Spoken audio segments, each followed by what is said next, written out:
النهاردة هنحكي عن قصة بنت بريئة حياتها اتحولت لتجربة صعبة وهي ملهاش ذنب. ولو عايز تفهم الحكاية خليك معايا للنهاية. تنويه مهم قبل ما نبدأ، القصة دي خيالية لغرض الترفيه وبس. فيلمنا بيبدأ مع بنت اسمها روز، واللي كانت بتجهز نفسها علشان تروح تقابل خطيبها داني.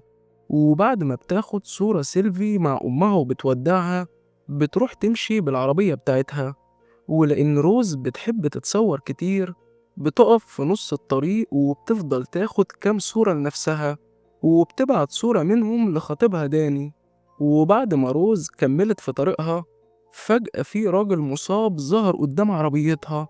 فروز داست على الفرامل بسرعة علشان تتفاداه، ولكن لأنها كانت ماشية بسرعة، حصل تصادم مفاجئ خلى الراجل يقع على الأرض. ولما روز وقفت بالعربية علشان ترجع تساعده، شافت مجموعة من الرجالة عمالين يطاردوا شخص مصاب برضه، واعتدوا عليه بشكل عنيف وصادم. وأول ما روز لاحظت إن العصابة شافوها، راحت بسرعة شدت الراجل اللي صدمته وركبته معاها في العربية علشان توديه لأقرب مستشفى وتعالجه.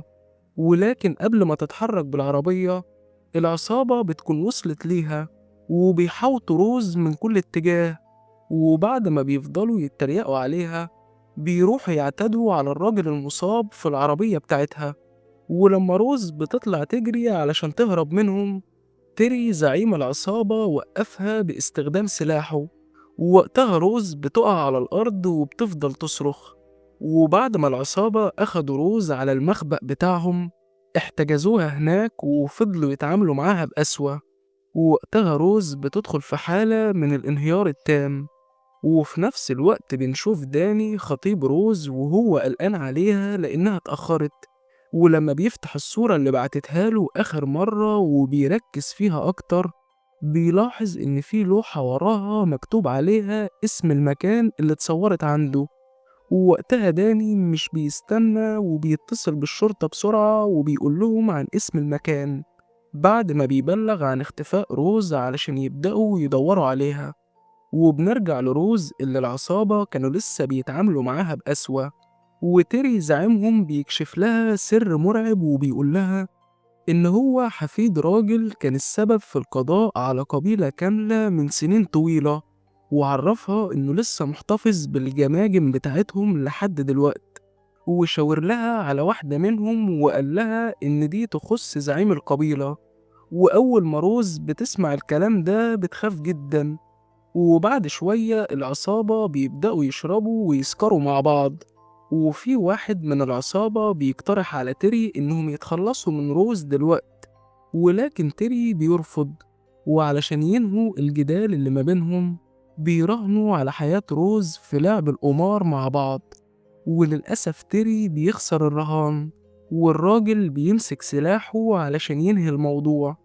وفي اللحظة دي روز بتقدر تحرر نفسها من الحبال اللي مربوطة بيها. ولما خرجت من المخبأ وكانت على وشك إنها تهرب من المكان، الراجل بيكون وصل لها وبيهجم عليها. ووقتها روز بتفارق الحياة. وتاني يوم كان في راجل عجوز ماشي مع الكلب بتاعه جنب المخبأ. وأول ما شاف روز موجودة داخل حفرة، شالها بسرعة وقرر إنه ياخدها معاه للبيت بتاعه. وبيبدأ يصنع لها علاج بخليط من الأعشاب وبيحطه على الجروح بتاعتها.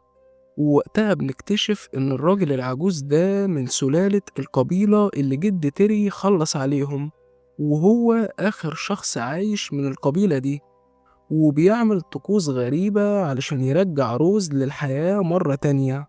وأثناء ما كان بيردد مجموعة من التعويذات علشان يستدعي روحها، فجأة جسم روز بيترفع من على الأرض وبترجع تتنفس من تاني.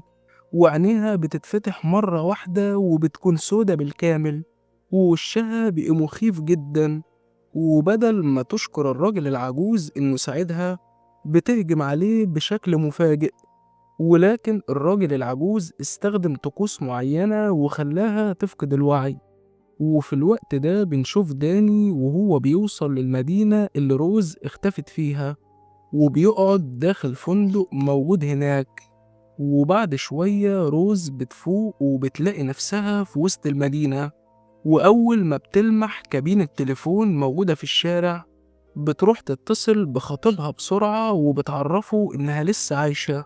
ووقتها داني بيفرح جدا بعد ما سمع صوتها، ولما حدد موقع التليفون اللي بتتكلم منه خرج من الفندق بسرعة علشان يروح لها. وأثناء ما روز كانت مستنياه شافت راجل من العصابة اللي خطفوها وهو داخل للبار، فروز دخلت وراه بسرعة. وأول ما الراجل شافها اتصدم، وقبل ما يقول كلمة واحدة روز خلصت عليه وبعدها أخدت بعضها وهربت. وفي الوقت ده داني بيوصل لموقع التليفون وبيلاقي الشرطة موجودة هناك. ولما بيسأل الضابط عن روز، الضابط بيقوله إن في راجل لسه فاقد حياته داخل البار، والبنت اللي بتدور عليها مش موجودة هنا. وفي اللحظة دي تيري والعصابة بتاعته بيوصلوا للمكان هما كمان، وأول ما بيشوفوا منظر صديقهم اللي في البار بيكونوا في قمة الغضب. ولما تيري كان بيحاول يعرف مين اللي عمل فيه كده، وقتها داني بيروح له وبيوريله صورة روز وهو بيسأله إذا كان شافها قبل كده. وأول ما تيري شاف الصورة حذر داني إن يمشي من هنا أحسن له. ولكن لما داني قاله إن روز اتصلت بيه من المكان ده قبل أقل من ساعة، تيري والعصابة بتاعته اتجمدوا في مكانهم. ولما كانوا على وشك إنهم يهجموا على داني، وقتها الشرطة بتتدخل وبيبعدوا العصابة عن داني بسرعة. وتاني يوم روز بتصحى وبتلاقي نفسها داخل كوخ مليان بالأسلحة، وساعتها روز بتاخد قوس وسهم من هناك وبتخرج من الكوخ. وفي الوقت ده تيري والعصابة بتاعته بيروحوا للمكان اللي دفنوا فيه روز، وبيتصدموا لما بيلاقوا الحفرة فاضية، ومع إن الراجل اللي قتلها بيأكد لهم إنه خلص عليها تماما، وإن ممكن يكون حيوان مفترس هو اللي شد جثتها من هنا. إلا إن تيري مش بيكون مصدق الكلام ده، ولأن العصابة كانوا خايفين من الشرطة أحسن يقبضوا عليهم، قرروا إنهم يرجعوا لبيوتهم علشان يلموا شنطهم ويمشوا من المدينة خالص. وأثناء ما واحد من العصابة كان خارج من بيته لاحظ حاجة غريبة جدا، مجموعة من الأسهم مغروزة في كاوتشات العربية بتاعته. فوقتها الراجل خاف جدا وسجل رسالة صوتية لتيري وقال له فيها إنه حاسس بوجود روز حواليه. وفجأة روز بتظهر قدامه فعلا، وبدون تردد بترمي مجموعة من الأسهم عليه. ولما تيري بيسمع الرسالة الصوتية بتاعت زميله بيتوتر جدا وبيروح له بسرعة، ولكنه لما بيوصل لهناك بيترعب من منظر صاحبه. وفي الوقت ده روز بتلاحظ حاجة غريبة جدا، جسمها بدأ يضعف وجروحها ما كانتش بتلتئم. ولأنها كانت خايفة جدا بتروح للراجل العجوز وبتطلب منه المساعدة. ووقتها الراجل العجوز بيعرفها الحقيقة، واللي هي إنه لما لقاها فاقدة الحياة وعمل عليها شوية طقوس علشان يستدعي روحها، في روح تانية دخلت في جسمها مع الروح بتاعتها. والروح التانية دي تخص زعيم القبيلة اللي اتقتلت، واللي كان بيسعى للانتقام من عيلة تيري. وده معناه إن انتي وزعيم القبيلة عدوكم واحد دلوقتي، واللي هو تيري. وأخيرا الراجل قال لها إن طبيعي جسمها يبدأ يضعف لأن دي طقوس مؤقتة، وبيعرفها إن ما بقاش قدامها وقت كتير ولازم تكمل انتقامها بسرعة قبل ما يفوت الأوان. وفي الوقت ده بنشوف تيري وهو بيحضر خطة مجنونة، واللي هي إنهم يخطفوا داني خطيب روز ويحتجزوه كرهين عندهم. وبالفعل تيري بياخد 2 من العصابة وبيروحوا لداني في الفندق اللي قاعد فيه، وبيعتدوا عليه لحد ما بيفقد الوعي، وبعدها بيحطوه في العربية علشان ياخدوه للمخبأ بتاعهم.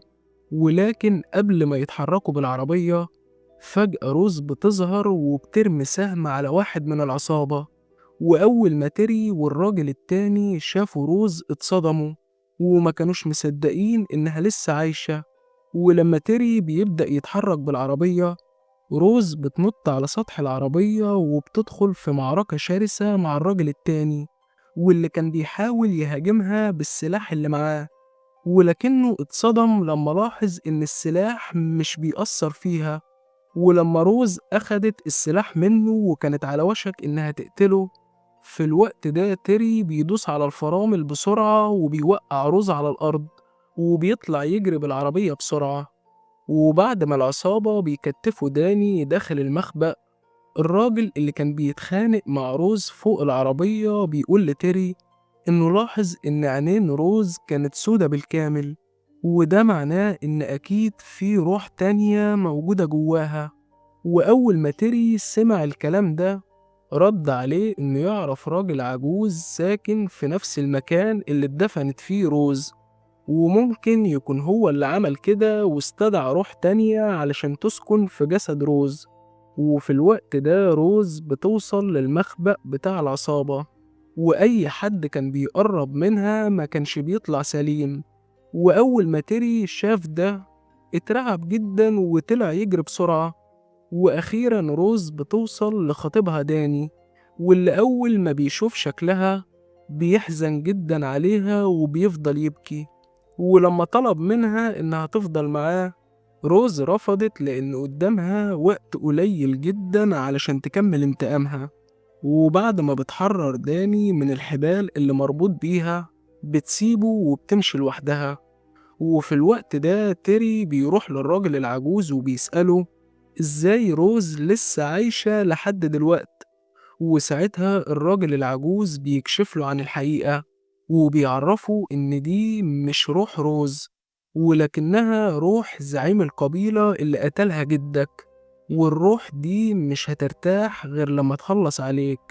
ولما تيري بيهدد الراجل بالسلاح وبيسأله إزاي يتخلص من الروح دي، الراجل بيقوله إنه لازم يحرق كل الجماجم اللي عنده، وأهم حاجة جمجمة زعيم القبيلة. وبالفعل تيري بيروح يجمع كل الجماجم اللي عنده في المخبأ، وبيروح يرميها داخل حفرة علشان يولع فيهم. ولكنه فجأة بيتجمد في مكانه أول ما شاف روز بتظهر قدامه وهي ماسكة جمجمة زعيم القبيلة. ووقتها تيري بيروح يجيب آلة حادة وبيبدأ في مواجهة روز، وبتحصل معركة قوية ما بينهم. ولكن روز أخدت منه السلاح وقدرت تخلص عليه أخيرا. ووقتها بينتهي انتقام روز وزعيم القبيلة. وفي اللحظة دي داني بيوصل للمكان، وبيشوف روز وهي مرمية في الحفرة وعمالة تتألم بسبب جروحها اللي مش راضية تلتئم، وبتطلب منه إنه يريحها من العذاب اللي هي فيه. وبالفعل داني بينفذ رغبتها، ووقتها رحلة روز بتوصل لنقطة النهاية. وبكده يكون فيلمنا انتهى. ما تنساش اللايك والاشتراك. سلام.